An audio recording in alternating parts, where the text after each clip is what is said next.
Well, hello there. It's that time again.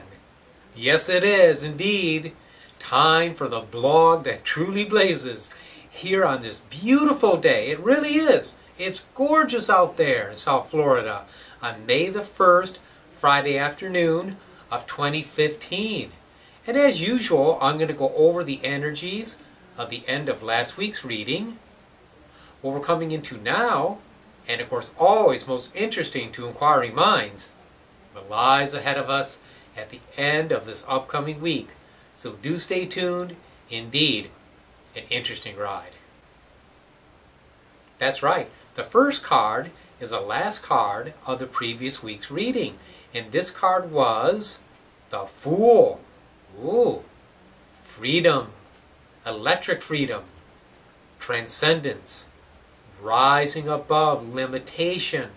Rising above anything that would fetter us, that would hold us down, taking things to a new level, attributed to the element of air. And air, of course, is the lightest of elements, very much mental, very much uplifting, and very much freeing. So you may have found yourself feeling more free this last few days, or you may have found yourself going into a whole new phase of life, being uplifted, changing your vibration.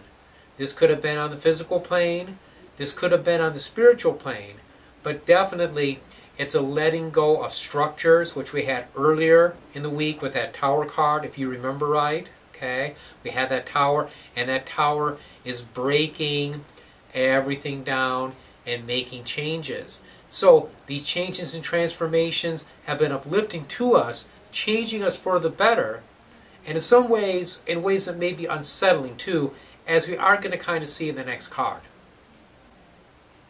Yes, the next card, the card of the present, what we're coming into now, is the Moon.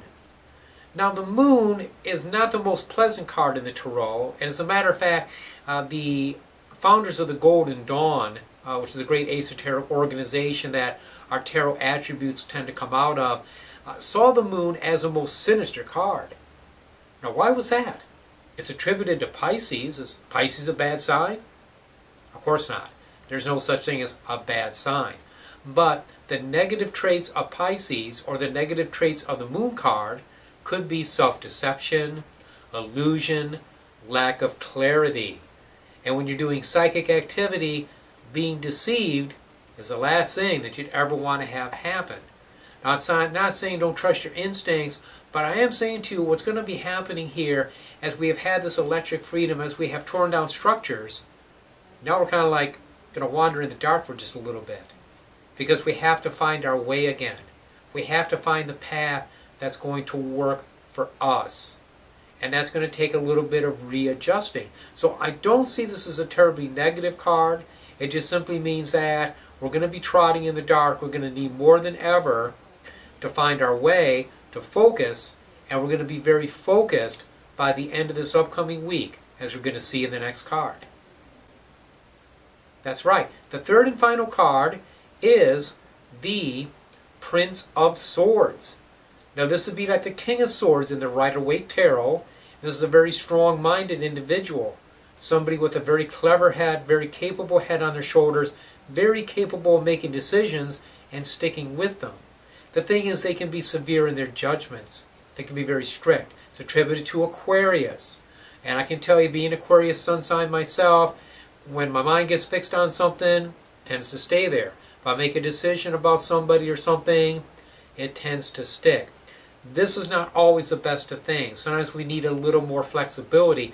But the good side of this card is being resolute of mind, because the Moon can represent fuzzy thinking, and the Prince of Swords is certainly not fuzzy. Okay, the Prince of Swords is that laser-like focus and being able to determine exactly what we want and basically what we need in order to accomplish it.